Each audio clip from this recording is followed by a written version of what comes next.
നമസ്കാരം, Aroor vision news ചാനലിലേക്ക് സ്വാഗതം. ഇന്നത്തെ പ്രധാന വാർത്തകൾ.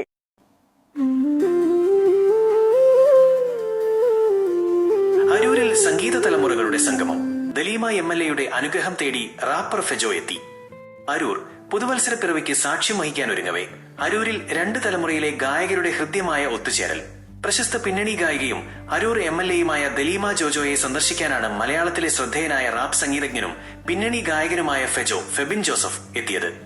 ആദരവോടെ പുതുതലമുറ പുതുവത്സരത്തോടനുബന്ധിച്ച് കൊച്ചി ചക്കരപ്പറമ്പിൽ സംഘടിപ്പിക്കുന്ന സംഗീത നിശയിൽ പങ്കെടുക്കുന്നതിന് മുന്നോടിയായാണ് ഫെജോ ദലീമയുടെ വസതിയിലെത്തി അനുഗ്രഹം തേടിയത്.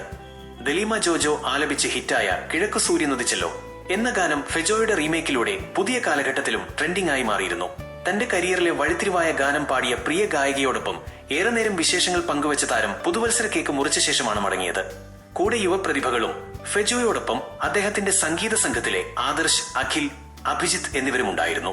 കോമഡി ഉത്സവം എന്ന പരിപാടിയിലൂടെ ബീറ്റ് ബോക്സിംഗിൽ തന്റേതായ ഇടം കണ്ടെത്തിയ പ്രതിഭയാണ് സംഘത്തിലുണ്ടായിരുന്ന ആദർശ്. ഞാൻ ആക്ച്വലി എനിക്കൊരു പഴയ കേൾക്കാറുണ്ട്.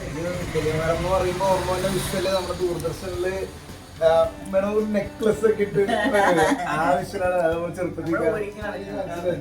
അപ്പൊ ഞാനിതുപോലെ നമ്മള് സോണി മ്യൂസിക് ആയിട്ട് നമുക്കൊരു ലേബൽ ഡീൽ ഉണ്ട്. അപ്പൊ നമ്മള് കൂടുതൽ ചെയ്യണ റാപ്പ് സോങ്സ് ആണല്ലോ. അപ്പൊ റാപ്പില് ഈ സാമ്പിളിങ് നമ്മൾ വരുന്നത് പഴയ ട്രാക്കിന് ഏതെങ്കിലും ഒരു അംശം വെച്ചിട്ട് അതിനൊരു ഹിപ്പ് ഹോപ്പ് ബീറ്റ് ആക്കി റാപ്പ് ചെയ്യണം. ഇവരുടെ അവിടെ ഇംഗ്ലീഷിലൊക്കെ ഭയങ്കര പോപ്പുലർ. അപ്പൊ അത് ഇവിടെ എടുക്കാം. അപ്പൊ ഞാൻ ചിന്തിച്ചത് അങ്ങനെയാണെങ്കിൽ ആ സമയത്ത് ഹിറ്റ്, എന്നാൽ ഒരു തലമുറ കൈമാറ്റം വേണ്ട ഒരു സോങ്ങിനെ എടുത്ത് സാമ്പിൾ ചെയ്ത് എങ്ങനെ അത് റാപ്പ് സോങ് ആക്കാന്നുള്ളൊരു പരീക്ഷണം വരും. അപ്പൊ അത് നല്ല രീതിയിൽ വിജയിച്ച്. ഞാൻ ഒരു കൊച്ചെന്നെ വിളിച്ചു പറഞ്ഞു ഇങ്ങനെ ഒരു പാട്ട് വലിയ ഹിറ്റാണ്, ഫെജോ എന്നുള്ള കൊച്ചു ചെയ്ത പാട്ടാന്ന് പറഞ്ഞു. അപ്പോഴാണ് ഞാൻ കാണുന്നത്. വീട്ടുകാരെ ഞാൻ കേൾപ്പിച്ചു, പാട്ടിന് കേൾപ്പിച്ചു. ആദ്യത്തെ പോർഷൻ കേട്ടപ്പോ ഇത് ദലീമല്ലേ പാടിയിരിക്കുന്നത്. വീട്ടുകാരെ എന്റെ അച്ഛനും അമ്മയും ലിറിക്സ് ഞാൻ തന്നെ റാപ്പ് ചെയ്യുമ്പോ നമ്മൾ തന്നെയാണ് ലിറിക്സ് ചെയ്യാറുള്ളത്. കൊച്ചിന്റെ പാട്ട് ഇതൊക്കെ കേട്ടപ്പോ ഞാനിങ്ങനെ അടുത്തടുത്തോടുകൂടെ ഓരോന്നും കേട്ടിട്ടേ ഇന്നലെ കാറിൽ വരുമ്പോഴും ഞാൻ കേട്ടത്. ഭയങ്കര കഴിവാണ് ഏതെല്ലാം രാജ്യം കഴിഞ്ഞപ്പോ കാനഡ, UAE, എല്ലാ എമിറേറ്റ്സിലും ചെയ്തിട്ടുണ്ട്. Georgia, UK, Ireland, Australia show.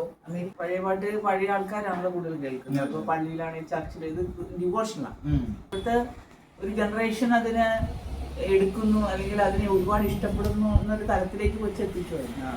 ഇങ്ങനെ ഒരു സിറ്റുവേഷനിലേക്ക് ഇതിനെ കൊണ്ടുപോയി എത്തിച്ചു എന്ന് പറയുമ്പോൾ മനസ്സിലായില്ല. അതാണ് എന്റെ കഴിവ്.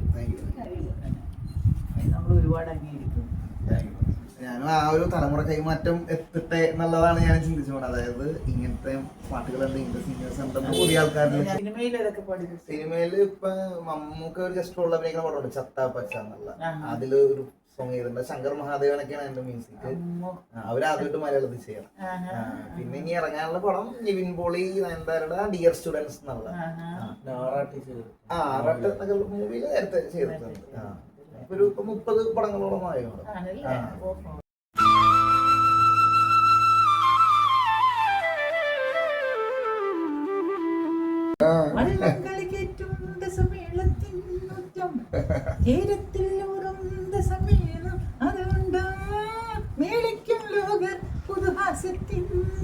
ഞാൻ എഴുതുവേ, ഞാനും എഴുതും. ഓക്കെ, അടിപൊളി. അപ്പൊ മേഡം ഞാന് 10-45ഓളം കവിതകൾ എഴുതി വെച്ചാണ്.